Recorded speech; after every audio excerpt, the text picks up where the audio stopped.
Sup guys, it's Alex here, and welcome to the early December edition of the Bracketology update. We have made it through Feast Week. We've made it through the first month of the college basketball season. I mean, it has absolutely flown by. College football's regular season is over as well. If you're a Kentucky fan like me, it is time for a fresh start. We got Will Stein as our coach, but we have a lot of conference championships going on for college football right now. So if your team is in one of these conference championship games, or if your team is looking like they are going to have a spot in that college football playoff, or if your team is happy to just make a bowl game for the first time in a while, congratulations to you. But that means regular season of college football is over. It is about time for the country's college attention, at least, to turn over to the college basketball world. And we have had an eventful last couple of weeks with all the preseason tournaments going on right now.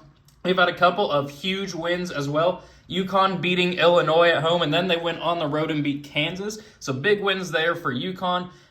Florida taking care of business against Providence, but then falling to Duke earlier in this week. You can see no big games happen there on Saturday or Sunday. But then taking a look at Tuesday, since the last Bracketology update we did, North Carolina got a huge road win over Kentucky. I thought my Wildcats were going to pull off the victory there, but they ended up faltering late, going like almost 7 or 10 minutes without a field goal. Absolutely nuts there, but congratulations to the Tar Heels. Then Purdue taking care of business against Rutgers. Duke winning a really fun game here against the reigning national champions in Florida. As you can see, 67-66. Florida actually took the lead in the final minute, but Duke was able to hit a huge three and move on.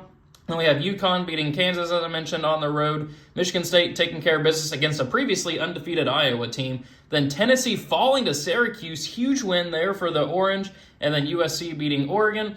Then on Wednesday, we had a couple of matchups here. Arkansas getting a huge home win to beat Louisville. That was Louisville's first loss on the season. Then we had Alabama beating Clemson there. Clemson made it close at the end, but Alabama was able to pull away. Auburn beating NC State there. And then Indiana suffering their first loss of the season in a surprise upset at Minnesota. Minnesota not been too impressive so far, but that's a loss that Indiana couldn't have afforded. But we have some big games this weekend. Obviously, tonight is Gonzaga versus Kentucky. It says it's at Rupp Arena, but it's actually at Bridgestone Arena in Nashville. I don't know why ESPN is showing it in Rupp Arena. Music City Madness, of course, it's in Nashville. That'll be a super fun game. And then tomorrow on Saturday, Louisville versus Indiana in Indianapolis, where the Pacers play. That is going to be a fun matchup. Iowa State at Purdue. That is going to be a very good matchup to see. Battle of unbeaten teams there. Duke and Michigan State. Look at that game too. 9-0 versus 8-0. That's going to be super fun. A couple of other games here. Looking Illinois versus Tennessee. That'll be super fun. 14 versus 13. Ole Miss at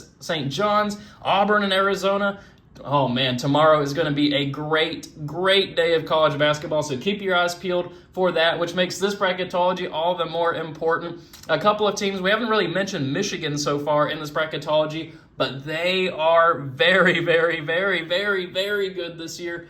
Undefeated to this point, number one team in the AP poll, beating quality teams by 30 and 40 points, just on an absolute tear to start the season. Taking a look here at the bubble, last four byes are UCLA, LSU, Oklahoma State. Good return to prominence for Oklahoma State. And then Ohio State, who suffered a crazy buzzer beater loss to Pittsburgh. I had Ohio State money line in one of my huge parlays. I would have literally won me $2,000. And of course, Pittsburgh hits that shot. That was the last leg of that parlay. Then we have Georgia, Butler, Texas, TCU, and last four in. First four out are Santa Clara, Miami, VCU, and Creighton, and then the next four out are Villanova, Colorado, Wake Forest, and UCF. Wake Forest had been looking pretty good, but they had a very bad not very bad home loss to Oklahoma, but a very surprising, it wasn't very competitive by the end. It was about a 20-point game for pretty much all of the second half. Taking a look here at the seeds, Michigan not only jumped to the 1 seed, but the overall 1 seed there. Huge jump for Michigan, and I can't blame Joe Lunardi. Michigan's been looking fantastic to start. Houston falling to the 2 line over here. A lot of movement on the side of the bracket. You can see a potential Kentucky versus Louisville pairing in the second round. That would be fun. Then over in the Houston regional, you got Purdue and BYU on the top 2 lines. Over in the West, you got Arizona and Gonzaga. Makes sense. Some West teams there winning that kind of section. And then the East, you got Duke and UConn. So a lot of movement. You can see a lot of up arrows, a lot of down arrows, a lot of basketball being played over Feast Weekend here as we get into early December. It is going to be a fun college basketball season. A lot of parity. Other than really Michigan, no team looking absolutely unstoppable right now. But as I do for all these bracketologies, every time I do it, I create an Excel bracket here from vertex42.com, fill it out based off of Joe Lenardi's bracketologies, and then walk through who I think is going to win the NCAA tournament based off of these bracketologies. So we'll go region by region here. Overall, starting in the top left, we'll obviously go with Michigan beating the winner of Long Island and Norfolk State. Then give me NC State here. Will Wade's team moving on past Missouri. I know NC State did just lose, but I think that they're going to be the better team by the time the tournament comes around. North Carolina, UC San Diego. North Carolina impressed me there against Kentucky, getting that huge road win this past week. Vanderbilt versus Cal Baptist. I want to give Cal Baptist their props. They are looking great in the mid-major world right now. But Vanderbilt, a team that has been playing great too, kind of coming out of nowhere, I feel like. Also like number 7 or 8 in the net rankings right now. Give me the Vanderbilt Commodores moving on there. But then give me Yale upsetting my Kentucky Wildcats. I don't know what to think about Kentucky right now. They're beating the bad teams, but faltering to all the good teams there. I'll split the difference, go with an upset with Yale over Kentucky to prevent a potential Louisville versus Kentucky rematch. Give me the Cards advancing on past Oakland. Then give me LSU moving on past Iowa, and then Houston beating St. Thomas. So then for a spot in the Sweet 16, Michigan versus NC State. Give me the Wolverines there. North Carolina versus Vanderbilt. Give me Hubert Davis and the experience of North Carolina, also advancing on there in a 5 versus 4 along with Caleb Wilson. Yale versus Louisville. As much as I would love to pick Yale to pull off the upset there, it's not happening. Give me Louisville. But then give me LSU pulling off the upset over Houston. Right now, Houston, by the time the tournament happens, they're going to be in a much better spot. But I feel like they're having a little bit of gelling issues with getting all the new freshmen working together with all the seniors on that team. They've had a couple of surprising games, like the loss to Tennessee. They had a close win against Auburn too. But give me LSU. Let's have some fun here in this bracketology. No reason to have all chalk moving on. Give me the Tigers advancing on. So then for a spot in the Elite Eight, give me some Michigan Wolverines past North Carolina, and then Louisville beating LSU. And then in a rematch of, I believe, the 2013 National Championship game that in the record books has no winner, give me Michigan moving on there. Michigan has just been a machine to this point. So then we'll go down to the bottom left regional here. We'll go with Duke versus Vermont. Obviously, you're going to go with Duke in that matchup. Utah State versus Wisconsin. I think these two teams, no, it was BYU and Wisconsin that had played earlier this season. Give me Wisconsin pulling off the 9/8 slide upset. Utah State barely beat Montana State a couple of games ago, and then I believe lost to South Florida last night too. Then give me Akron pulling off the 12/5 against Illinois. Something about Illinois just doesn't feel right to me this year. Brad Underwood usually has a squad in a good position come tournament time.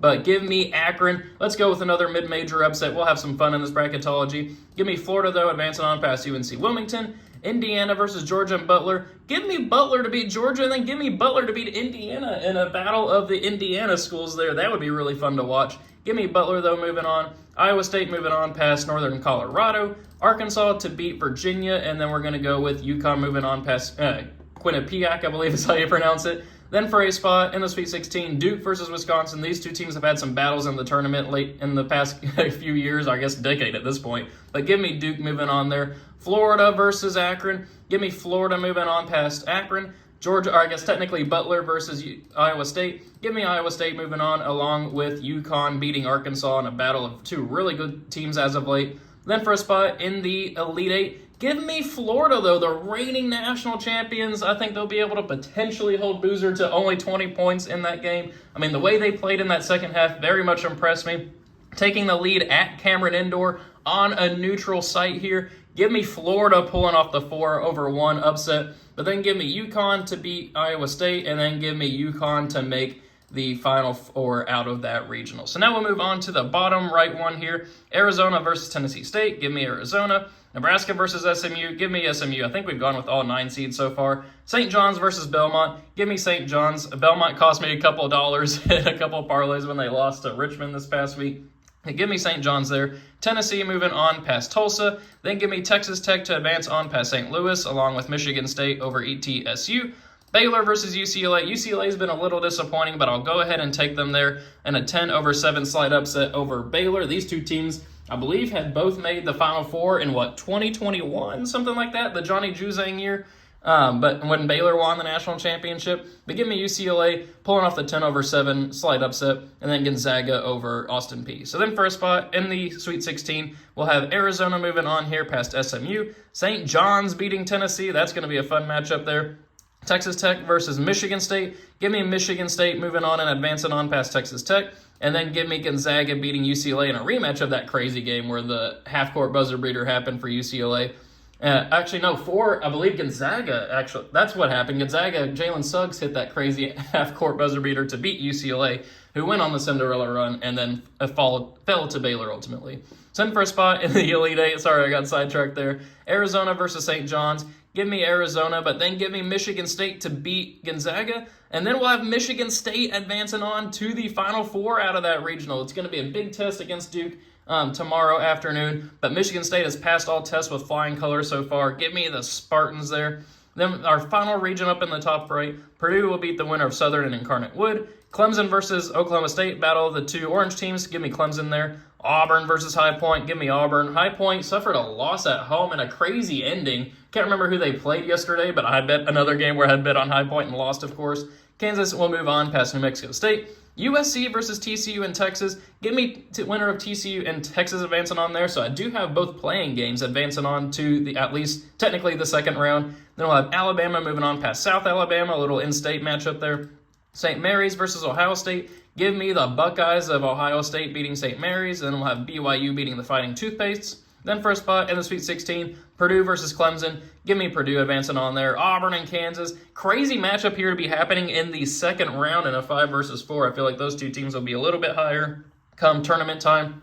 But give me Kansas advancing on there if Darren Peterson is back, which, he should be at that point. Alabama versus the winner of TCU in Texas. Give me Alabama advancing on there along with BYU over Ohio State. So in for a spot in the Elite Eight, Purdue versus Kansas.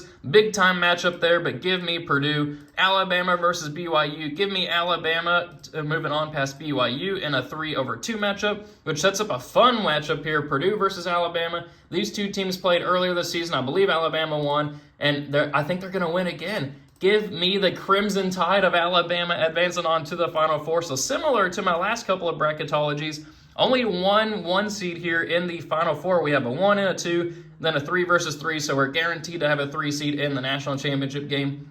Michigan versus UConn. Give me Michigan moving on. And then Alabama versus Michigan State. Give me Michigan State advancing on there. I kind of did this in the last bracketology I did, but how about this? Michigan versus Michigan State. Huge rivalry game in the national championship. We would have a guaranteed Big Ten champion for the first time since Michigan State in 2000 in this scenario. But we're going to have some fun. We'll create some controversy here in the comment section. Give me Michigan State, though, being the ones to become the second, or whatever the Big Ten champion is after the one that happened in 2004, the Spartans as well, beating the number 1 overall seed Michigan Wolverines in our national championship game. So there we have it. I think Michigan State's they're one of those teams that I believe in this year so far to this point. Obviously, I believe in Michigan too, but we'll have some fun with a 3 seed winning the national championship. So thank you guys for watching. Really hope you enjoyed it. Hopefully you had a great Thanksgiving over the last couple of weeks as we move into December. Hope you have a happy holidays as well. Let me know what you think of my predictions in the comment section below. Let me know your own thoughts and predictions as well. Always love to see what the people are saying in the comment section. Make sure you guys have a great holiday season. Thank you guys for watching, and I will see you all later.